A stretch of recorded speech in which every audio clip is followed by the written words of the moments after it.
Oke, jadi ini untuk pengerjaannya sudah selesai. Di sini saya bakal coba demoin. Mungkin pertama saya bakal demoin untuk produk ya. Jadi kan nantinya kalau ada produk yang statusnya itu tidak tersedia, si customer itu nggak bisa nambahin ke keranjang. Jadi seperti ini, di bagian halaman detail itu kita bisa lihat untuk produk status yang tidak tersedia itu nantinya itu add to cart-nya nggak ini ya nggak berfungsi. Jadi kita disable. Kita coba lihat untuk produk yang statusnya itu tersedia, jadi buttonnya itu bakalan ini ya bakalan working. Cuma ada masalah yang saya temuin di dalam proses pengembangan. Permasalahannya itu ada di ini ya, di admin. Jadi untuk di admin itu kita bisa lihat di bagian katalog produk itu dia hanya nampilin data untuk kategori produk. Jadi hanya data yang ada di table produk. Kesalahannya itu ada di saat pendesainan. Jadi proses ngedesain database-nya itu nggak benar. Kenapa? Karena untuk produknya itu dia dipisah. Jadi kita bisa lihat di sini ini ada table produk. Table produk ini yang ditampilin di katalog produk ini. Jadi otomatis produk yang bisa diubah statusnya itu hanya produk di data table product yang ini ya. Jadi untuk statusnya itu bisa dirubah di admin hanya untuk produk yang di sini. Kenapa? Karena emang di begitu saya lihat untuk begitu saya lihat di kodenya tadi di adminnya itu memang dia hanya menampilkan data produk.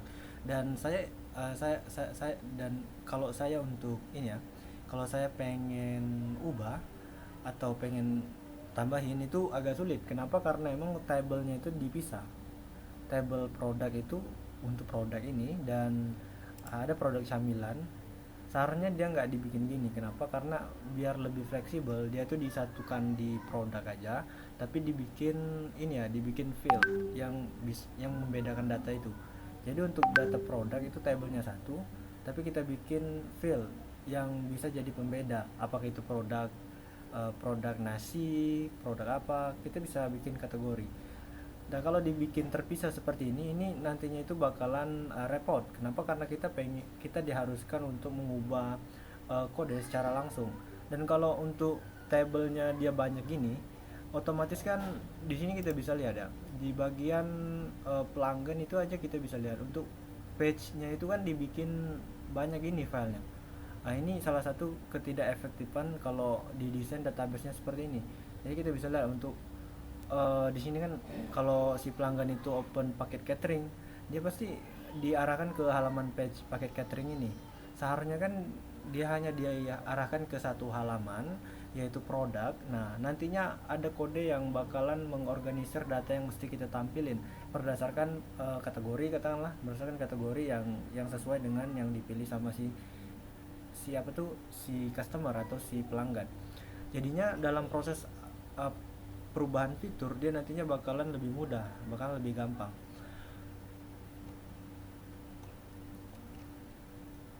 Tapi udah saya ini ya, saya udah coba bikin. Seharusnya kan di sini kan dia sepertinya contoh di produk minuman ini, kita bisa lihat untuk page-nya itu kan ada di halaman minuman.php. Nah, ini kan juga untuk tabelnya itu dia di sini dia terpisah dari table produk. Artinya produk minuman ini nggak bisa diubah statusnya di admin. Kenapa? Karena memang nggak tampil di sini. Karena yang ditampilkan hanya item yang ada di table produk. Tapi saya udah bikin untuk di front end di pelanggannya ini dia udah bisa menyesuaikan dengan data ini. Masalahnya adalah si admin mesti ubah datanya itu langsung di database. Kalau diubah langsung database dia tetap bakalan working. Ini saya bakal coba demo ya. Ini untuk produk minuman. Di sini untuk status produk ini kan tidak tersedia. Nah, di sini untuk produk cappuccino ini kita ubah. Di sini dia masih tersedia ya. Kita bisa ubah produknya itu di admin. Kita bisa ubah ke tidak tersedia ya, seperti ini. Jadi kita ubah ke tidak tersedia. Begitu kita klik lagi di sini, nanti statusnya itu tidak tersedia. Dan untuk UI atau fungsionalitasnya udah working juga. Jadi saya udah coba bikin fungsionalitas yang bisa yang dia bisa beradaptasi dengan perubahan data status yang ada di database, tapi yang nggak bisa diubah itu ini di katalog produk. Kenapa? Karena di katalog produk ini dia hanya menampilkan data yang ada di dalam table produk, dan kalau pengen ngerubahnya itu dia bakalan repot. Kenapa? Karena table produknya itu dipisah. Coba kalau table produknya itu nggak dipisah, pasti perubahan yang bisa dilakukan itu lebih gampang ketimbang dengan produk yang dipisah gini. Jadi kalau pengen ngerubah status produk yang ini ya, produk aneka nasi, cemilan favorit, paket catering, itu bisa diubah langsung di sini aja di admin. Ya nggak bisa diubah di halaman, nanti bisa diubah di halaman database, nggak bisa diubah di halaman admin. Kenapa? Karena di admin nggak kita tampilin seperti itu. Dan juga di sini ini kan data produk ya, sedangkan di halaman beranda pelanggan itu nggak ada data produk.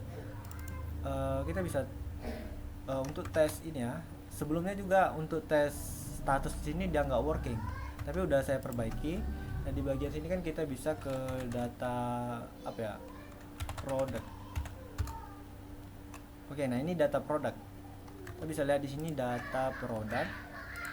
Jadi data produknya ini bisa kita atur di admin.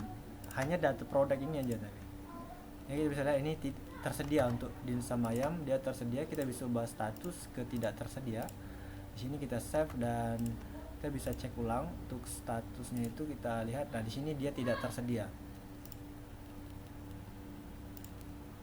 Oke, mungkin itu ya untuk handling status produk tersedia atau tidak tersedianya. Jadi dia udah berhasil ngebikin mekanisme di mana produk tidak tersedia, maka button add to cart-nya itu dia bakalan disable, sedangkan kalau dia tersedia bakalan enable ya. Nextnya itu di proses pemisahan status dari order ya. Jadi status order itu kita bikin ada status payment dan juga ada status order itu sendiri. Status payment itu nantinya kita bisa lihat di bagian order sini. Untuk di orders itu dia ada tambahan field baru yaitu payment status dan juga ada status. Nah nantinya di bagian sini juga kita bisa lihat udah ada payment status dan status. Nah perbedaan antara payment status dan status itu, kalau payment status itu adalah status pembayaran dan sedangkan status itu adalah status secara keseluruhan. Jadi flownya gini, misal si customer itu melakukan order ya, dia bakalan bikin order. Oke, nah di sini dia bikin order. Kita bisa lihat untuk status ordernya itu nanti dia bakalan gini. Di sini kita bisa lihat untuk status ordernya itu status paymentnya adalah pending, status totalnya itu masih pending. Nah di sini sudah saya terapin rules di mana untuk si admin itu bisa ke data order sini. Nah di sini dia bisa lihat untuk admin itu kan ada payment status, ada status juga. Nah kalau payment statusnya itu masih pending atau produk atau orderan itu belum dibayar, nanti dia nggak bisa nge-edit data. Si admin itu nggak bisa nge-edit data. Jadi artinya untuk payment status itu nggak bisa dirubah sama si admin. Payment status hanya bisa dirubah sama si sistem callback kita. Jadi kita udah punya sistem callback di Mitrans, dimana dia bisa mengupdate data nantinya, data payment sukses ataupun cancel. Jadi kalau si user itu nggak melakukan pembayaran dalam kurun waktu tertentu, pastinya nanti status payment kita bakalan jadi fail. Sedangkan untuk kalau berhasil, statusnya nanti bakalan sukses. Nah untuk flownya gini, jadi nanti misalnya si pelanggan kita melakukan order, dia melakukan pembayaran dan payment status kita berubah jadi sukses. Nantinya untuk status orderan itu bakalan berubah ke processing. Dan nantinya kalau payment kita udah jadi processing, saya bakal coba bayar dulu ya.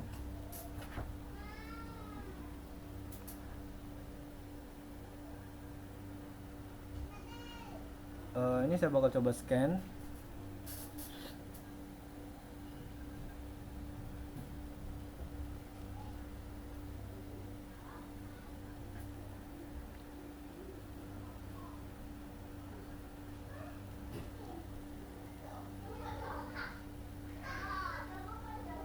Oke, nah di sini saya udah berhasil melakukan pembayaran. Saya bakal coba kembali dulu ke halaman payment. Nah di sini untuk paymentnya itu udah sukses. Oh sorry, di sini untuk paymentnya udah sukses dan untuk status pembeliannya itu udah langsung jadi processing. Ketika statusnya udah jadi processing atau paymentnya udah berubah ke sukses, di admin itu kita udah bisa melakukan edit. Kita bisa reload di sini. Untuk paymentnya kan udah jadi sukses dan status ordernya udah jadi processing. Di sini kita bisa melakukan pengeditan.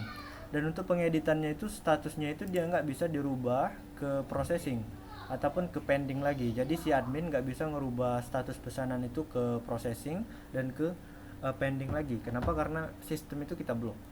Nantinya kalau si admin itu pengen ngerubah status datanya, dia hanya bisa ngerubah ke ongoing, sukses ataupun cancel. Kenapa status ini diperlukan? Karena memang nantinya itu kalau ada problem dari kurir ataupun dari sistem kurir, jadi si admin itu bisa dihubungi sama kurir, di admin kuring dan si admin bakal ngerubah status pesanannya seperti itu. Jadi ini kan statusnya masih di processing, ntar si admin bakalan ngerubah ke ongoing, sukses ataupun cancel. Oke, nah di sini kita udah berhasil ngerubah statusnya ya. Kita bisa lihat di bagian sini itu ntar dia bakalan ongoing. Oh ya, untuk cetak datanya dia juga udah dibikin menyesuaikan. Di sini untuk status pembayarannya udah sukses, status ordernya itu ongoing.